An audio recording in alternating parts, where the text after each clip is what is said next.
Have a sip of amber ale, I'll go mad.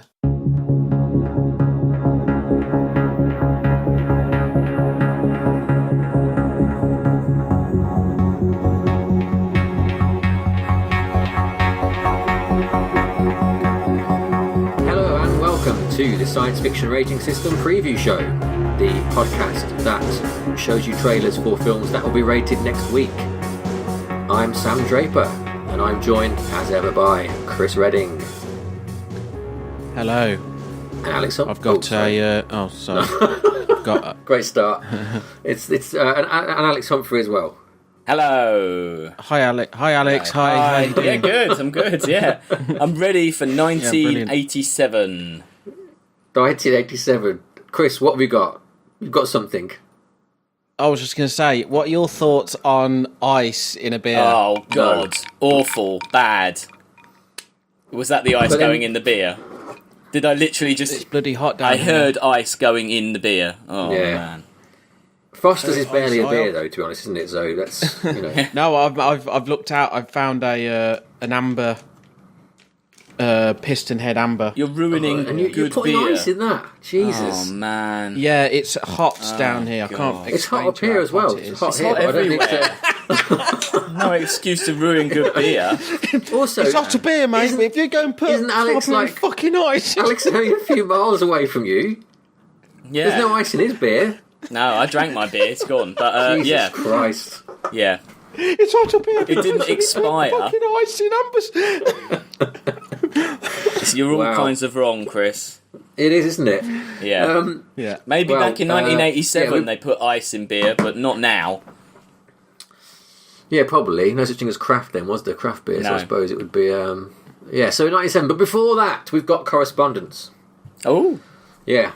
So, not really like current correspondence, but people obviously getting involved and started watching from the start of the show, including... Oh, no. Not episode 1 that we just deleted. Well, yeah, he did comment on that, yeah. So this is my old friend Colin, who got in touch. But he got in touch about the first one, but then he did comment on the second episode as well, and that is still relevant. So, yeah, basically, he said that we commit some... So, if you've forgotten, as this was like 20 episodes ago, we reviewed Wall-E, Inner Space and They Live, and he says that we convinced him not to watch Inner Space again. More controversially, though, he said, Independence Day is better than They Live. Roddy Piper was just naff, and the film was pretty flat with random craziness sprinkled into it. Oh my God! Yeah, I'll go with that. That's terrible. So, see, the thing is, now Independence Day isn't on the list. Maybe it will be better than They Live because it wasn't, but maybe it will be. We don't know now. We're in an alternate future. Yeah. It's going to be number 2 on the list. Number 2. Oh dear. No. Well, and the other thing, Colin did ask for a film as well, and I won't mention what that is, but I will say that you are going to get your wish next week, or next time anyway. Not next week, in the next set of films, not this set. It doesn't matter. Anyway, something. Let's get on with it. So, it's 1987. There's a lot of good films coming out. There's also a lot of bad ones. There's also an awful lot of bad ones. But luckily, we've already covered 2 of those, Inner Space and Spaceballs. We've already dealt with those. So we've got 3 more films. But we've also got, to keep with our recent trend, another quiz. This time put on by Alex, who has kindly put together a quiz about 1987 for us. So, Alex. Are you ready for the first question? Do it. Okay. Do it. Right. In New York City, in 1987... the number of people bitten by squirrels was 95.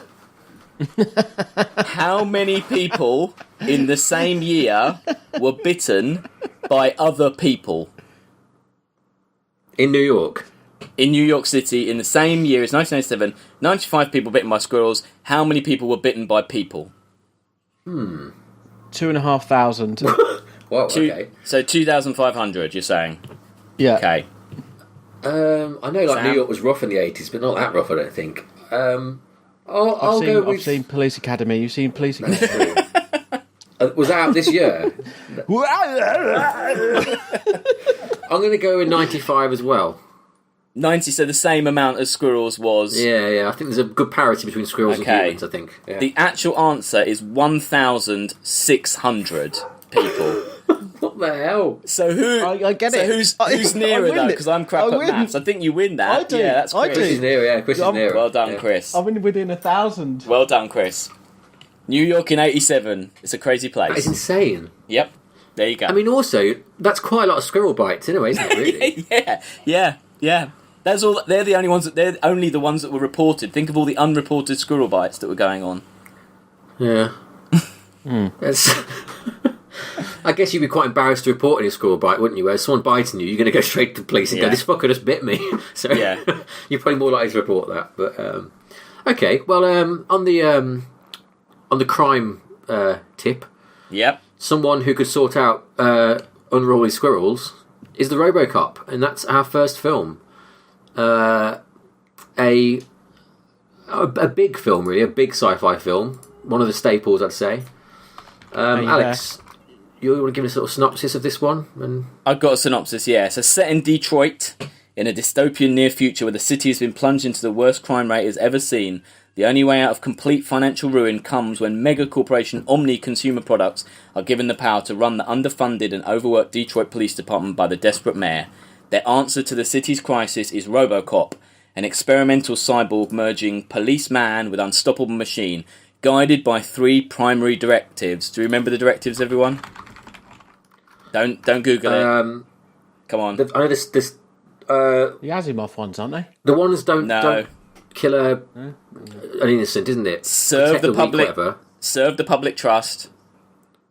Protect the innocent. Like protect the innocent. That's it. Yeah. Protect the innocent. And don't kill Omnicorp. Well, that's the hidden fourth one, isn't it? Anyway, spoilers. Uphold the law is the third one. So, nice work, Chris. Pretty basic, but yeah. What's the third one? Sorry, Alex. Uphold the law. Right.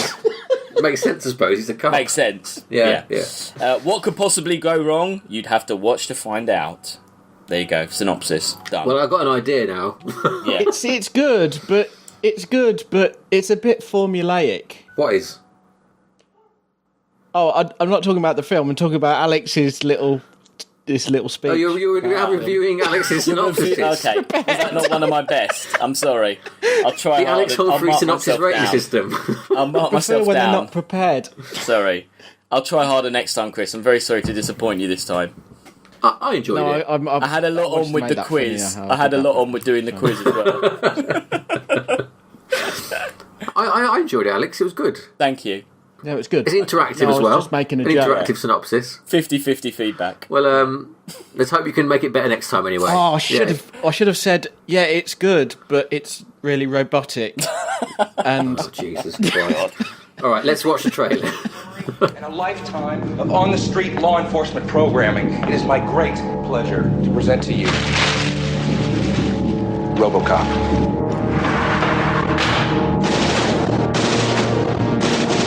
This guy's really good. He's not a guy, he's a machine. The trailer, though, yeah, gets the message across and doesn't give too much away. No, made me sad though because I think nice. Good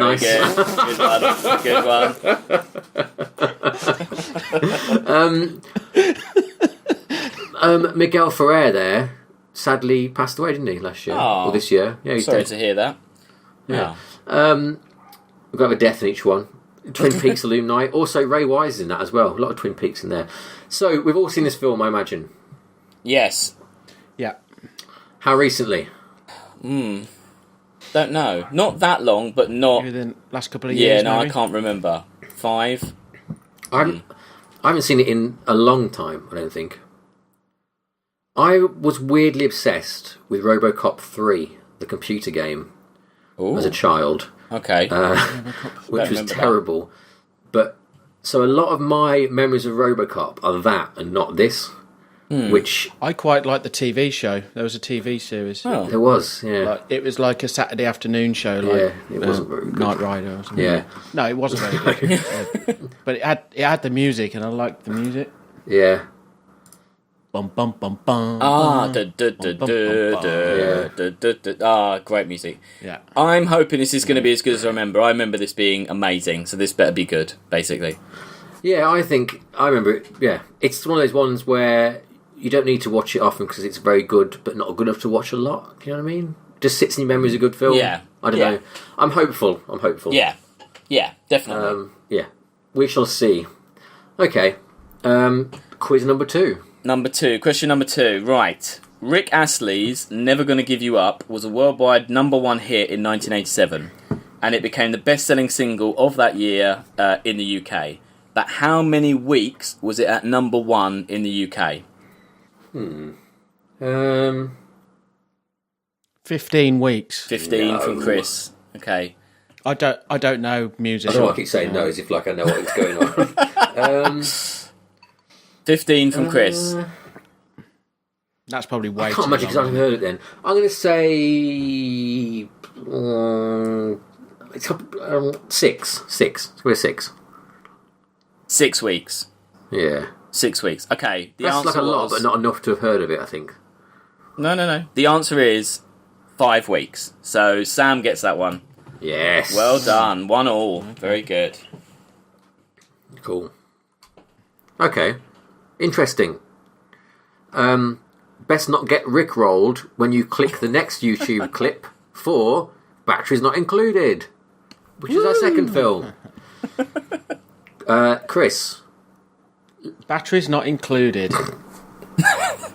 Correct. Full stop. Have you guys seen this one recently? Sorry? No.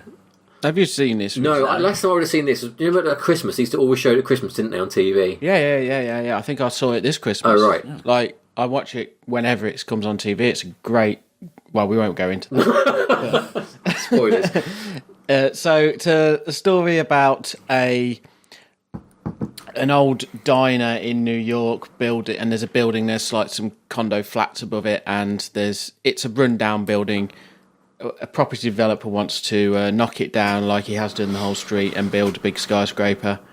And he's pressurising the people that live there to get out and sell it to him so he can build a skyscraper. And then some aliens come, but they're little like robotic aliens. They're quite cool, friendly, and they become an ally of the people living in this building, and fun and games ensue. I won't tell you how it ends. But yeah, it's a heartwarming story. It's great. The last time I saw this, I'm pretty sure I cried in this film. Wow. at a particular scene, which says, well, it was a long time ago I saw it, and also I'm a bit of a wuss. Or was. I don't cry anymore. I won't cry this time. You don't like heart. No heart. No, my heart died around 20 years ago, but when I last saw this, I still had a heart. That's why I had to kill it. I kept crying all the time. Anyway, let's watch the trailer and hope it doesn't show that scene in the trailer. Are about to lose everything they have. What do you mean those tenants are still in there? Tonight. I'll have them out by tonight. Nothing in this world can save them. Nothing but a miracle. Well, I'm looking forward to it. It's been a long time. Yeah, a really long time. I can't really remember it, but... No. Yeah. I remember that one scene, which I won't spoil, but yeah. Yeah. And the kid, I remember it coming through the bedroom. They have little lights, don't they? Anyway, no spoilers. Yeah. Yeah, so that's a very different film to Robocop. Both ends of the spectrum there. Yeah. They look like little Ed 209s. They do a bit, yeah. Maybe. Okay, one more film to go, but first, some more quiz action. Okay, you ready? Right.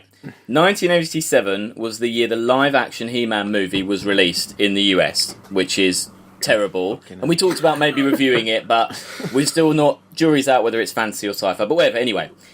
Alex, actually, before you continue, it is definitely sci-fi, because you were right, the woman in it is definitely from time, so we're going to review it at some point. We can review it. Okay, right, so, well, good. I'm glad we can. Anyway. No, it's magic. It's like Lion the Witch in the Wardrobe. There's people in that who are from our time and space. Oh. But it's not fucking sci-fi. It's a magic world. Continue. Okay. Anyway, after the film was released, sales of He-Man toys dropped, falling from $400 million in 1986 to how many in 1987 after the film was released? $400 million of sales. Yeah. It was $400 million 100 in 86, and what did it fall 50 to? million. 50 million. 50 million. Okay. 51 million. 51. The dickhead answer, the 51. Right. The actual answer is it fell to $7 million. Ah, in your face. Oh. It fell bad. That 7 fell million? From 400 million to 7. After a film? Yeah, the toy sales. So, That's insane. Yep. Is that real? Is that right? That's what I read. Was there something else? Something else came up? Was it like a different thing replaced? Did they reclassify the dollars? I don't know. Or something? Maybe another toy came out. Maybe it wasn't all the film's fault, but that's what happened. So yeah. That's mental. So Sam's in the lead now, 2-1. Oh. Okay. I will be checking all this. Hang on, how many questions have you got left? I've got one, and then a tiebreaker if you draw. So do you want another question now? Okay. Okay. No, we'll do it after the last film. Oh, okay. So, our final film, which is, I think, I didn't think about this, but it's opening a can of worms because this is a superhero film. Which kind of means that some superheroes... I've read Guardians of the Galaxy, haven't we, already? So yeah, we've done superheroes before, yeah. So, this film is Superman 4, The Quest for Peace. Superman, not the best of superheroes, but he's had better days. So, Superman 4, basically all the cool shit Superman might do has stopped happening, and he is really like... Well, he meets a kid, and the kid's like, I hate nuclear weapons and stuff. And so Superman convinces the world to basically stop being nuclear. And Lex Luthor... Well, actually, Lex Luthor's in jail. Lenny Luthor, who is Lex Luthor's annoying... I think it's his cousin, isn't it? Not his son. Gets Lex Luthor out. And Lex Luthor's like, nuclear stuff is awesome. And so he creates Superman's most dangerous adversary yet, Nuclear Man, who is basically like the sort of like an evil version of Superman. He's not even really evil, I don't think. He just really loves nuclear stuff. He's pretty evil. Aggressive. And so Superman has to save the planet from nuclear weapons because we hate nuclear stuff, and also the Nuclear Man himself, and also Lex Luthor. Yeah. Have we all seen this film? I think I have. Yeah. Yeah. I think so. I've not watched it in a very long time. Same. How recently have... Yeah. Long time ago. Yeah. All I remember is, I think like you last week, Chris, that I'd put this on thinking, oh, this is the Richard Pryor one, and it isn't the Richard Pryor one. No, it's the one. I'm just seeing, because obviously it's got an anti-nuclear message, I'm just seeing whether it had any effect on nuclear stockpiles Perhaps. in 1988. I'd hope so, but... This would have been a good quiz question, actually. Yeah. How many nuclear warheads was there in 1987? I've got the facts right in front of me here. Right, if you want to have a guess. It's not a question though, so yeah. How many was it? It was about... So I'm trying to add up the two graphs because it's USSR and the United States together, you see. So it'd be about 65,000 nuclear warheads. Oh, God. Okay. Wow. Well, let's watch the trailer, shall we? Okay. See what's up with this. On the brink. Prepare to counterattack. And only one man can save us now. What a scoop! Effective immediately, I'm going to rid our planet of all nuclear weapons. But the greatest threat to Superman is Lex Luthor. You'd risk worldwide nuclear war for your own personal financial gain. Do you know what I can do with a single strand? Wow. I just remembered that the video shop where I grew up used to have that cover. It was no one ever took it out. It was always in the video shop. Remember it really well looking at that cover. Is the woman in that the same woman it was in? Yeah, it's Margot Kidder. What did it say? Margot Kidder as Lois Lane? You know she's Lois Lane. Why did they have to say? Was she not Lois Lane in the third one? Yes, I'm happy she's coming back. Oh, okay. Oh, maybe, I don't know. I don't know if this is true, but when I was researching this film, the synopsis, it said that Margot Kidder's homeless.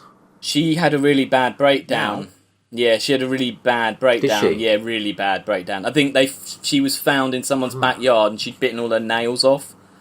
Or something like that, I remember reading. Oh my God. Yeah, she just had like a huge psychotic break. As far as I remember reading, yeah. So that's sad. Yeah, well. That is sad, yeah. Let's hope this film didn't contribute, but I wouldn't rule it out. How do we feel about Superman? I don't like Superman. I think he's a bit shit. Chris, what do you think about Superman? I like the music. Oh, it's a great theme, yeah. That is all. Alex, are you a Superman fan? I'm not a huge Superman fan. I think that Christopher Reeve is the best Superman. I think Superman, the first film's great. He's just a flawed character because he's so undefeatable. He's just a bit boring. But that looked better than I remember it being. It looked fun. Like, I don't remember it being that stupid. It looks quite entertaining. Yeah, well, we'll see. We'll find out. The budget was $17 million. Okay. Right. $17 million. Let's just leave that there. And I'll just give you one question. That's one half of a Theodore Rex. Correct, yeah. So, just think about that. Wow. Yeah. Wow. And like almost 10 years previous. So, yeah. Yeah. One thought. You saw the wall of China getting destroyed there. How do you think that Superman repairs that wall? He goes round the earth and turns back time. He takes down the Berlin Wall and uses the bricks from that to mend the Great Wall. Well, he goes, fuck this, and he gets a nuke and nukes just nukes the lovers and goes, I'm sick of you. Well, you'll have to wait for next week to find out. Boo. So that's our 3 films, but we're not finished yet because the quiz is still ongoing. Chris has got to get this, all right? Chris, it's kind of sciencey, so I think we're in your wheelhouse. Are you ready? Yeah. Right. Go. The Great Storm of 1987, famously played down by BBC meteorologist Michael Fish, saw hurricane-force winds hit much of the south of England. There was lots of damage, about 2 billion damage, insurance industry say. What speed was the highest gust of wind recorded in the UK at Shoreham-by-Sea, Sussex, in either kilometres per hour or miles per hour? The highest gust of wind recorded. 120 miles an hour. That's what, Chris, 120 miles per hour. Okay. Yeah. I'm going to do a Chris, and we have 121 miles an hour. Well, I have to say, Chris was bang on. It is exactly 120 miles per hour. Thank you. Yeah, you got it exactly right. I did look up the Great Storm a couple of weeks ago because I put it in a script. Okay, right. So it's recent in my brain. Well, okay, you ready for the tiebreaker then? Because hopefully this won't be recent in either of your brains. What was the average price of a cinema ticket in the UK in 1987? Ooh. 80 pence. 80 pence, yep. Yeah. That's a good answer. £1. £1 from Chris, yeah? Yeah. £2, 15 pence. So Chris wins. Well done, Chris. Yeah, probably more than you thought. It's more expensive. Well, that's a lot more. Than you think, there you go. But a hell of a lot. I mean, considering at my cinema, it's like £13 on the weekend, so that's pretty cheap. Yeah, but it is like 30 years later, though. Yeah. Isn't it? TV was quite good then, though, wasn't it? People used to watch the telly. Yeah, probably no one was going. They needed to make it expensive. So, but well done, Chris. I guess home video was a thing, wasn't it? So yeah. That was a good one. And also, there was some shit on, like Superman 4, Quest for Peace. Yeah, get out to that one. Gonna go pay £2 to go and see that one. Yeah. Christopher Reeve returns, and a really fat Gene Hackman. Okay, well, that's the end of the preview show. We previewed 3 films, so you can go away and watch those. If you want to see the trailers, by the way, they're in the show notes for this week, so you can check them out. And join us next week when we put them in the ratings. I think that's about all, isn't it? Thanks for the quiz, Alex. That's okay. Good quiz. Thank you. Good quiz. Yeah, thank you. Good quizzing. Is it your? Well, we can't say yet what it is, but yes, I'll be back round to my quiz. We're just going to go round. I think so. Yeah, it sounds good. I think I would think one of these films might trouble the top 10. Putting that out there. I know you love Superman, but come on. It's true. All I can say is a couple of them might. I think. I'm not sure about that. We'll see, won't we? We'll see. We shall see. Who knows? It's been a long time to see any of these films. So I know. Looking forward to it. Well, you know, do you? All right, okay. Trust me, I know. All right, well, that's it for this time. All I say is I'm just sad that Jaws the Revenge isn't science fiction, because that was 1987. But, I mean, in Jaws the Revenge, she does have a telepathic link with a shark. Doesn't count. So isn't that... No. I've never seen any of the Jaws sequels, you know. I've only ever seen Jaws. You should watch Jaws 2. And I intend to keep it that way. No, Jaws 2's all right. Like, the kids are really annoying in Jaws 2. Is that Spielberg? No, it's not. But it's not as bad. Like, Roy Scheider's in that one.